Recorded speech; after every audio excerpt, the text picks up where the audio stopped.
Hello दोस्तों, मैं Imritaram Lomrod race success point YouTube channel पर आपका स्वागत करता हूं। दोस्तों, हमने पिछली क्लास में व्याकरण अनुवाद विधि से संबंधित बात की थी। तो आज हम आगे की विधि की बात करें तो हमारी विधि है पाठ्य पुस्तक विधि। दोस्तों, जिन विद्यार्थियों को ये शंका है कि क्लास समय पर उपलब्ध नहीं हो रही है, वीडियो समय पर अपलोड नहीं हो रहा है, तो उनके लिए एक विशेष सूचना है कि आपका सबसे पहले सुबह 8 और 9 बजे के बीच आपकी मैथ की क्लास अपलोड कर दी जाएगी, यानी जो प्रतिशत का हमारा टॉपिक चल रहा है। और लगभग आपके 12 बजे के आसपास, 12 से 1 बजे के आसपास आपकी संस्कृत की व्याकरण की क्लास अपलोड कर दी जाएगी। और लगभग 4 से 5 के आसपास हमारी ये शिक्षण विधियों की क्लास है, वो वीडियो अपलोड कर दिया जाएगा। और शाम को 8 या 9 बजे के आसपास आपका हिंदी व्याकरण की क्लास अपलोड कर दी जाएगी। तो दोस्तों, इस प्रकार इस समय सारणी को आप ध्यान रखें और समय पर आकर के आप इन वीडियो को देखें। तो हम शिक्षण विधियों की बात करें तो लगभग हम 12 से 13 शिक्षण विधियाँ पढ़ चुके हैं। और जिन विद्यार्थियों ने पीछे की शिक्षण विधियाँ नहीं पढ़ी, वो हमारे चैनल पर संपूर्ण शिक्षण विद्या नाम से प्लेलिस्ट बनी हुई है, उसमें जाकर के वीडियो देख सकते हैं। दोस्तों, हम लगभग 40 से 45 शिक्षण विधियाँ पढ़ेंगे, जो रीड लेवल फर्स्ट और सेकंड दोनों के लिए काम आने वाली हैं। तो दोस्तों, हम बात करते हैं आज पाठ्य पुस्तक विधि की। किस विधि की बात करेंगे? पाठ्य पुस्तक विधि की। दोस्तों, इस नाम को देखकर आप समझ गए होंगे कि यह विधि किस प्रकार की है, यानी पाठ्य पुस्तक के माध्यम से ही पढ़ाना क्या होता है, पाठ्य पुस्तक विधि होती है। इस विधि में क्या होता है दोस्तों, सबसे पहले हम इसके जनक की बात करें तो इनके जनक है दोस्तों सुकरात। यानी पाठ्य पुस्तक विधि के जनक कौन है?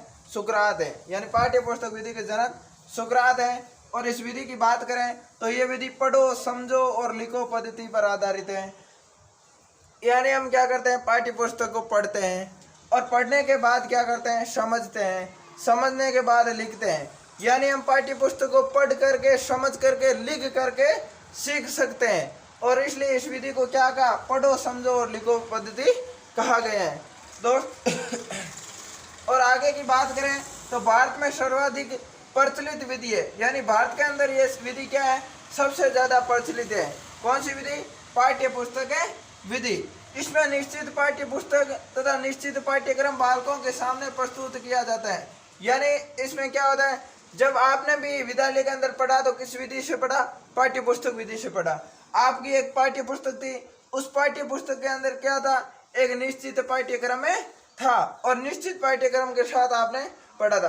दोस्तों, जब भी आप इन शिक्षण विधियों को पढ़ते हैं, एक बात विशेष तौर पर ध्यान रखिए कि शिक्षण विधियों को इस प्रकार पढ़िए कि मैं स्वयं क्लास के अंदर बैठ करके पढ़ रहा हूँ। यानी मैं स्वयं पढ़ रहा हूँ, शिक्षक समझा रहा है और किस विधि से पढ़ रहा हूँ, जिस विधि से आप पढ़ो उस विधि के अनुसार स्वयं को ढाल करके देखिए और आपको विधि सबसे ज्यादा अच्छी प्रकार से समझ में आएगी। तो देखिए, इसके अंदर क्या पाठ्य पुस्तक होती है और पाठ्य पुस्तक में क्या होता है, निश्चित पाठ्यक्रम होता है। यानी हर एक सब्जेक्ट की एक अलग अलग पाठ्य पुस्तक हमें मिलती है और उसमें पाठ्यक्रम दिया होता है। उस पाठ्यक्रम के आधार पर हम क्या करते हैं, पढ़ते हैं। शिक्षक द्वारा पाठ्य पुस्तक में निर्धारित संपूर्ण पाठ्यक्रम को वार्षिक, दैनिक और इकाई योजना में विभक्त करके बालकों के समक्ष प्रस्तुत किया जाता है। शिक्षक क्या करता है, इन पाठ्य पुस्तकों को अपनी वार्षिक योजना में बांटता है, उसके बाद दैनिक योजना में, उसके बाद इकाई योजना में बांट करके क्या करता है, बालकों को पढ़ाता है। दोस्तों, जब आपने बीएड और बीएसटीसी की इंटर्नशिप की थी तब आपने भी पढ़ाया था किस विधि से? पाठ्य पुस्तक विधि से। आपने एक वार्षिक योजना बनाई थी, एक दैनिक डायरी यानी दैनिक कार्य के लिए एक दैनिक डायरी बनाई थी और एक इकाई योजना भी आपने बनाई थी। उसमें आपने प्रयोग किस विधि का किया? पाठ्य पुस्तक विधि का प्रयोग किया। तो दोस्तों, इस प्रकार आगे हम बात करें तो एक कथन है किसका? बेसले का। किसका कथन है? बेसले का कथन है। इन्होंने कहा कि पाठ्य पुस्तक विधि का लक्ष्य पाठ्य पुस्तक में दी सूचनाओं को समझने का है। यानी पाठ्य पुस्तक विधि का लक्ष्य यह है कि एक निश्चित पाठ्यक्रम है, एक निश्चित पाठ्य पुस्तक है, उस पाठ्य पुस्तक के अंदर दी हुई सूचना यानी जो तथ्य उस पाठ्य पुस्तक में दिए हुए हैं, उन तथ्यों को समझने का काम किसमें है? इस पाठ्य पुस्तक विधि के अंदर है। तो दोस्तों, ये बात की थी हमने पाठ्य पुस्तक विधि के बारे में। आगे हम चर्चा करेंगे इस विधि में गुण क्या है, इनकी कमियां क्या है, इनकी विशेषता क्या है, पाठ्य पुस्तक कैसी होनी चाहिए और किस स्तर पर किस प्रकार की पाठ्य पुस्तक होनी चाहिए। तो आगे बात करते हैं हम। आगे की बात की तो वाचन व अर्थबोध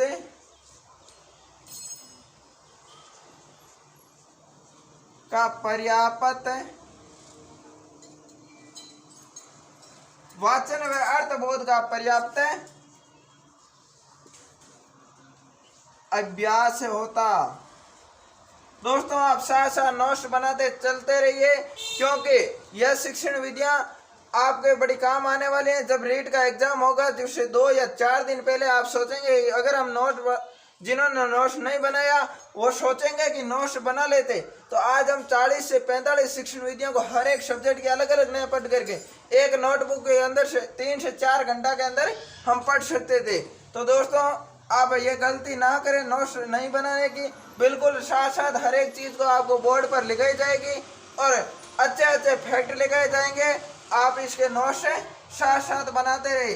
तो वाचन व अर्थबोध का पर्याप्त क्या होता है, अभ्यास होता है। यानी इस विधि में क्या होता है, हम पाठ्य पुस्तक को जब पढ़ते हैं तो पढ़ने पर हमारा क्या होता है, वाचन का अभ्यास होता है, यानी बोलने का अभ्यास होता है।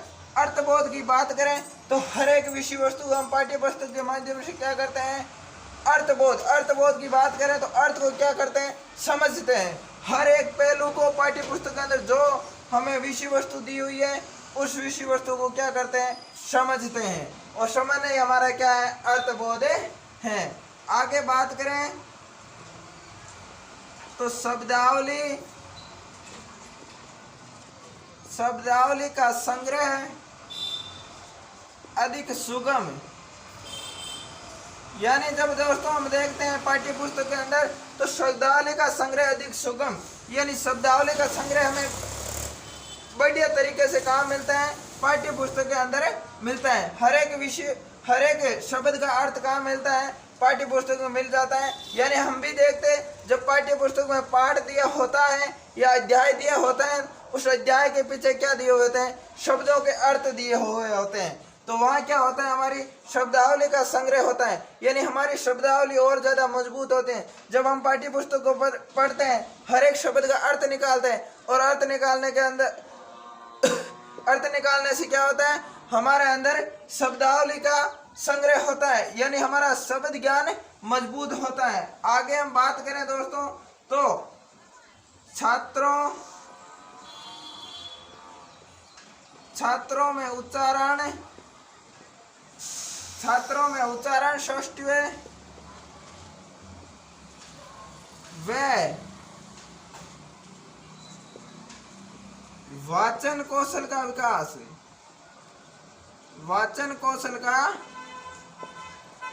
विकास। यानी दोस्तों बात करें छात्रों के अंदर क्या होता है, उच्चारण षष्ठवे की बात करें तो यहाँ पाठ्य पुस्तक को पढ़ेंगे बालक, पढ़ करके क्या करेंगे, उनका उच्चारण करेंगे तो उनका क्या होगा, उच्चारण शक्ति का विकास होगा, यानी उच्चारण करने की क्षमता का क्या होगा, विकास होगा। और वाचन कौशल यानी वाचन को हम क्या कह सकते हैं, भाषण कह सकते हैं, बोलने की कौशल का विकास भी इस विधि में होगा। आगे हम बात करें दोस्तों इसके और तथ्यों की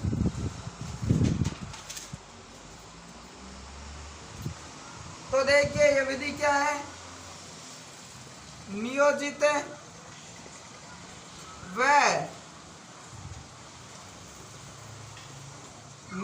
व समयबद्ध पाठ योजना की प्राप्ति। यानी इस विधि में क्या होती है, हमें नियोजित व समयबद्ध पाठ योजना की क्या होती है, प्राप्ति होती है। यानी किस प्रकार पाठ्य पुस्तक के अंदर क्या होता है, निश्चित पाठ्यक्रम होता है और उसे एक नियोजित यानी एक व्यवस्थित तरीके से हमारे सामने प्रस्तुत किया जाता है, जिसे क्या नियोजित व समयबद्ध यानी समय के अनुसार, यानी इस अध्याय को पढ़ने के अंदर कितना समय लगेगा और वार्षिक यानी 1 वर्ष के अंदर हमारा पाठ्यक्रम पूरा होगा या नहीं होगा, इन सब चीज़ों के बारे में जानकारी करके यानी इन सब चीज़ों के बारे में ध्यान रख करके पाठ्य पुस्तक का निर्माण किया जाता है। इसलिए यह विधि नियोजित है, यह विधि समयबद्ध पाठ्य योजना की प्राप्ति देती है हमें। आगे हम बात करें तो बालकों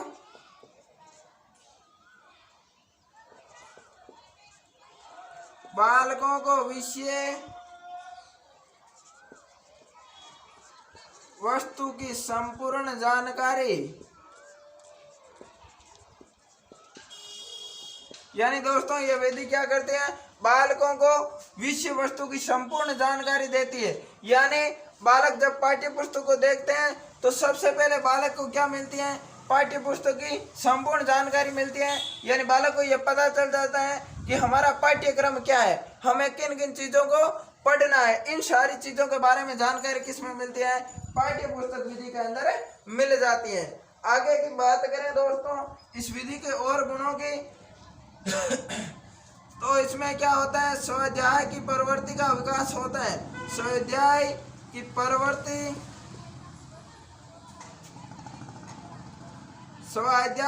प्रवृत्ति का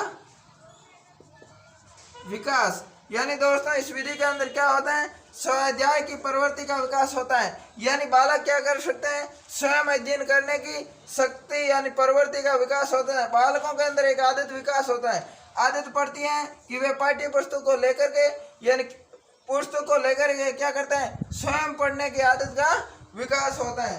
तो दोस्तों ये थी मुख्य बातें इस विधि से संबंधित, पाठ्य पुस्तक विधि से संबंधित। आगे हम और बात करेंगे तो ये कह सकते हैं कि ये विधि विद्यालय स्तर की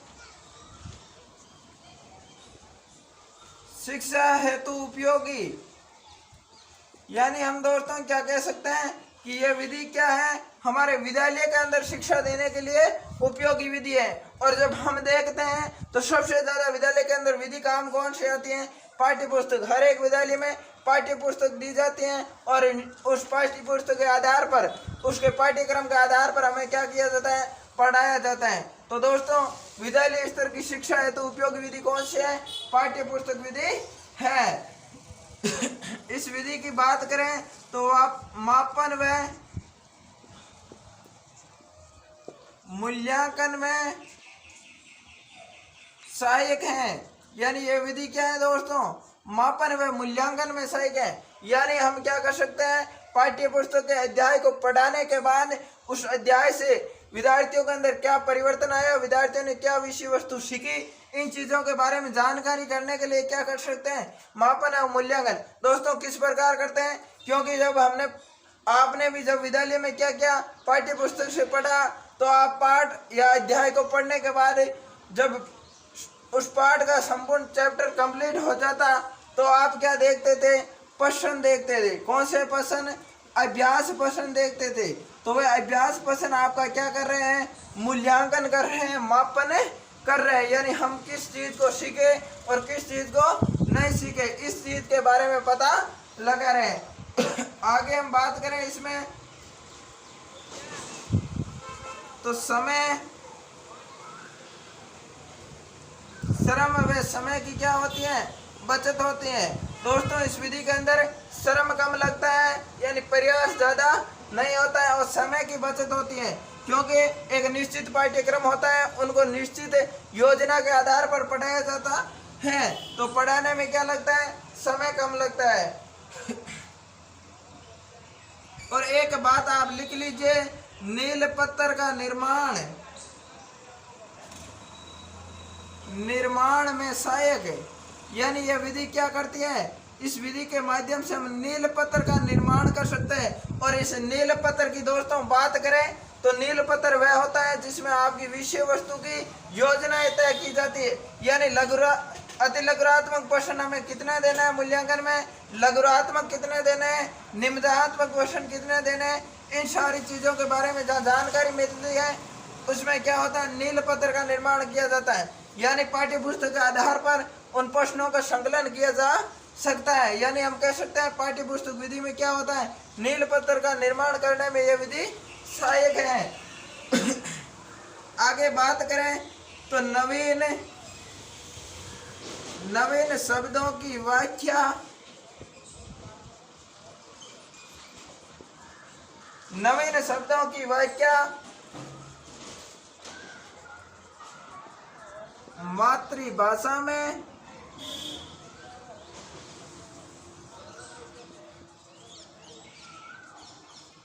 की जाती है। यानी जो हमारे सामने नए नए शब्द प्रस्तुत होते हैं, इन शब्दों की किस में व्याख्या की जाती है, मातृभाषा में। यानी पाठ्य पुस्तक के माध्यम से अध्यापक क्या करते हैं, जो पाठ्य पुस्तक के अंदर जो कठिन शब्द हैं, जो नवीन शब्द हैं, उनको अपनी यानी बालकों की मातृभाषा के अंदर, यानी जिस प्रकार हमारी हिंदी मातृभाषा है उसी प्रकार क्या करता है, उस सरल या मातृभाषा के अंदर क्या करता है, अनुवादित करता है, व्याख्या करके उन बालकों को समझाता है कि इस शब्द का अर्थ यह है। तो दोस्तों इस प्रकार ये बात किसकी थी, पाठ्य पुस्तक विधि की मुख्य मुख्य बातों की थी। एक आप और बात लिख लीजिए कि कक्षा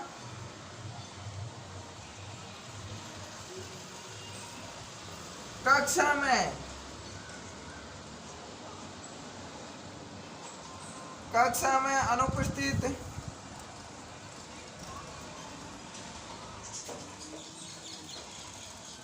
रहने पर भी पाठ्य पुस्तक द्वारा स्वयं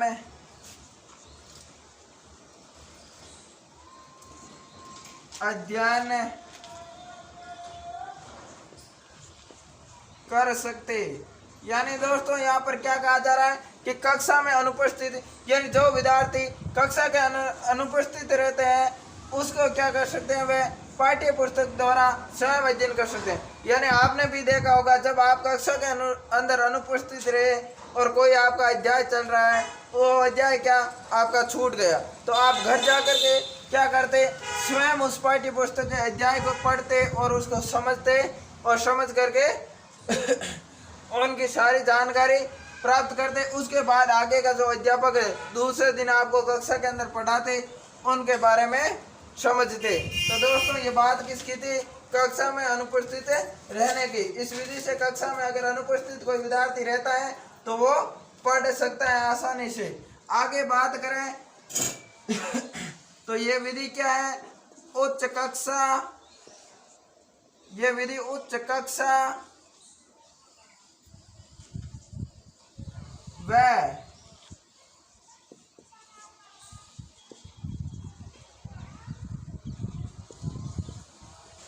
उच्च कक्षा व प्रतिभाशाली बालकों हेतु उपयोगी। ये विधि क्या है दोस्तों, उच्च कक्षा व प्रतिभाशाली बालकों के लिए उपयोगी है। अगर प्रतिभाशाली बालक नहीं है तो वो यानी कमजोर विद्यार्थी हैं जो पाठ्य पुस्तक को पढ़ना भी नहीं जानता है, तो उसके लिए ये विधि क्या है, अनुपयोगी है, यानी बिल्कुल उपयोगी नहीं है। ये प्रतिभाशाली विद्यार्थियों के लिए उपयोगी विधि है। आगे बात करें इसमें तो तार्किक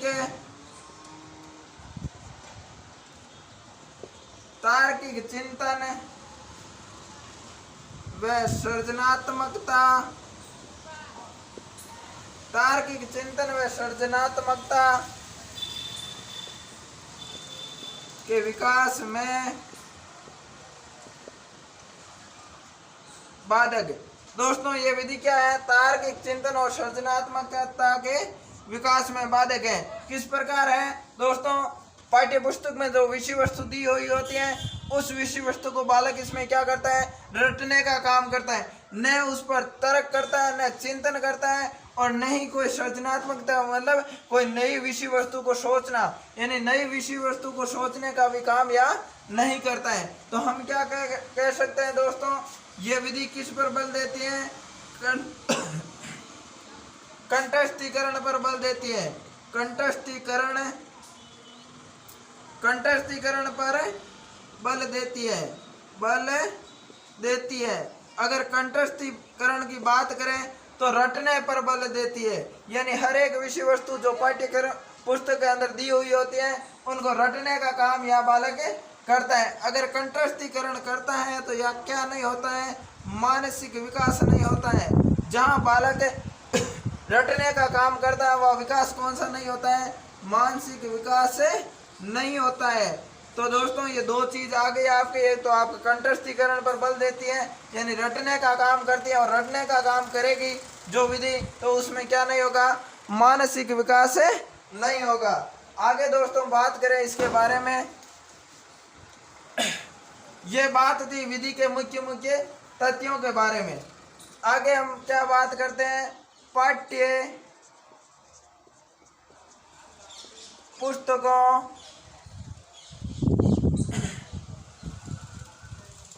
पाठ्य पुस्तक में पाठों का वर्गीकरण। यानी एक पाठ्य पुस्तक के अंदर पाठों को वर्गीकरण कह दो, चाहे अध्याय का वर्गीकरण किस प्रकार का होना चाहिए। कई बार दोस्तों पूछ लिया जाता है कि पाठ्य पुस्तक में पाठों का वर्गीकरण किस प्रकार होता है। उसमें आपको सबसे पहले क्या आप लेते हैं, प्राथमिक स्तर, प्राथमिक स्तर, प्राथमिक स्तर की छोटी कक्षाओं, प्राथमिक स्तर की छोटी कक्षाओं में पाठ का आरंभ, पाठ का आरंभ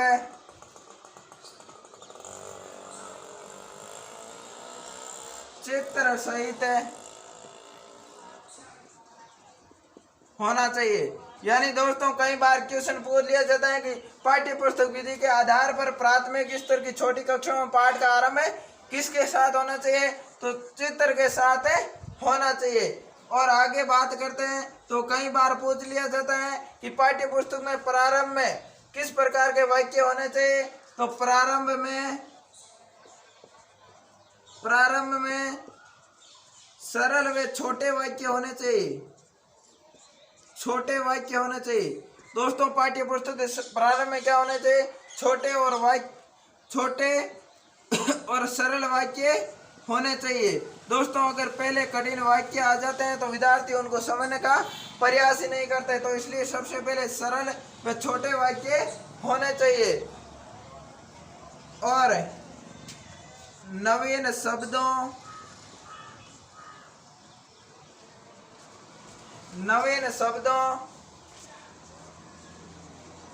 का अभ्यास के लिए, नवीन शब्दों के अभ्यास के लिए शब्दों की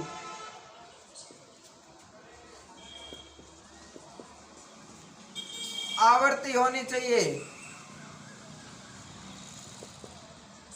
यानी जो पाठ्य व्यवस्था के अंदर जो नए नए शब्द बालकों के सामने आते हैं उन शब्दों की क्या होनी चाहिए, आवृत्ति होनी चाहिए। आवृत्ति की बात करें दोस्तों तो उनकी बार बार पुनरावृत्ति होनी चाहिए, यानी आवृत्ति होनी चाहिए। यानी जो कठिन शब्द होते हैं वो पाठ्य पुस्तक के अंदर बार बार आने चाहिए, जिससे विद्यार्थी उसे अभ्यास के माध्यम से क्या करे, समझ सके, यानी उसकी आवृत्ति होनी चाहिए। तो दोस्तों ये बात है, इस पाठ्य पुस्तक के किस प्रकार वर्गीकृत करें, यानी पाठ्य पुस्तक का निर्माण किस प्रकार करें। और आगे की बात करें तो इसके अंदर क्या, शब्दावली व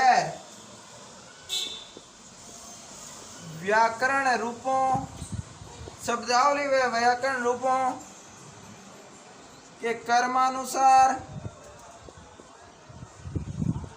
पाठ का वर्गीकरण है। यानी दोस्तों इस पाठ्य पुस्तक में क्या होना चाहिए, शब्दावली और व्याकरण के रूपों के आधार पर क्या होना चाहिए, पाठों का क्रमानुसार वर्गीकरण होना चाहिए। यानी हम जब देखते हैं दोस्तों, आप 6ठी 7वीं 8वीं की पाठ्य पुस्तक देखिए और उसके अंदर संस्कृत के पाठ देखिए, सबसे पहले आपको वर्ण विचार से संबंधित जानकारी मिलेगी व्याकरण में, उसके बाद संधि की मिलेगी, फिर आपको प्रत्यय की मिलेगी, उपसर्ग की मिलेगी। इस प्रकार एक क्रम के अनुसार व्याकरण का रूपों का ज्ञान आपको पाठ्य पुस्तक में मिलता है। तो दोस्तों इस प्रकार की पाठ्य पुस्तकें होनी चाहिए। यानी हमने पाठ्य पुस्तक की इस मुख्य मुख्य बातों को समझा है। अब एक हम समझेंगे दोस्तों, ये पाठ्य पुस्तक विधि में संस्कृत के रूप में पाठ्य पुस्तक विधि, संस्कृत में पाठ्य पुस्तक विधि, यानी संस्कृत में पाठ्य पुस्तक विधि का क्या महत्व है, इसके बारे में बात करेंगे। तो ये विधि क्या है? द्वितीय भाषा पढ़ाने के लिए उपयोगी है। द्वितीय भाषा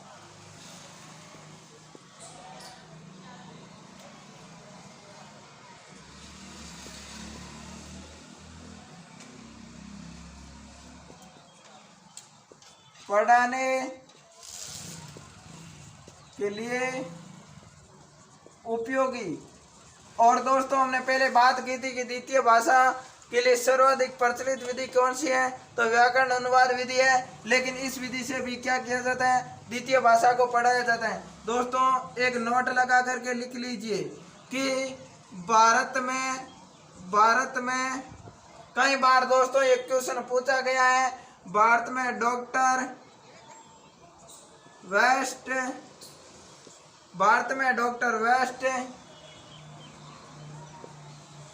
इस विधि के प्रबल समर्थक थे। दोस्तों कई बार यह क्वेश्चन पूछा गया है कि भारत के अंदर पाठ्य पुस्तक विधि के प्रबल समर्थक कौन थे? तो आपको बताना है डॉक्टर वेस्ट थे। इन्होंने इस विधि को क्या कहा? इस विधि को दोस्तों कहा ग्राह्य मूल या फिर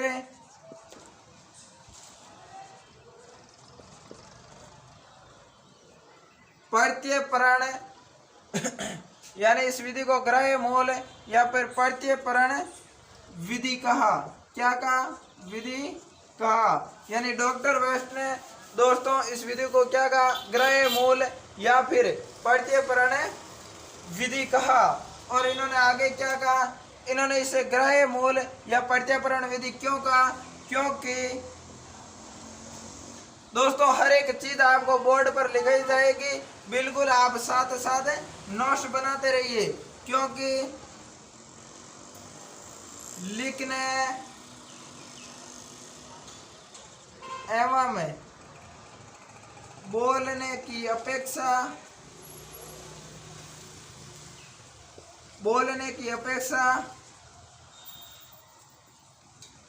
पढ़ने पर ज्यादा बल देती। यानी ये विधि क्या करती दोस्तों? लिखने और बोलने की अपेक्षा, यानी लिखने और बोलने की अपेक्षा पढ़ने पर क्या करती है? ज्यादा बल देती है। इसलिए जो विषय वस्तु हम पढ़ते हैं उसको हम क्या करते हैं? ग्रहण करते हैं। और इस ग्रहण करने की वजह से इस विधि को क्या क्या ग्राह्य मूल या प्रत्यय प्रण विधि डॉक्टर वेस्ट ने कहा। तो दोस्तों ये बात थी किस विधि की? इस पाठ्य पुस्तक विधि की बात की थी हमने।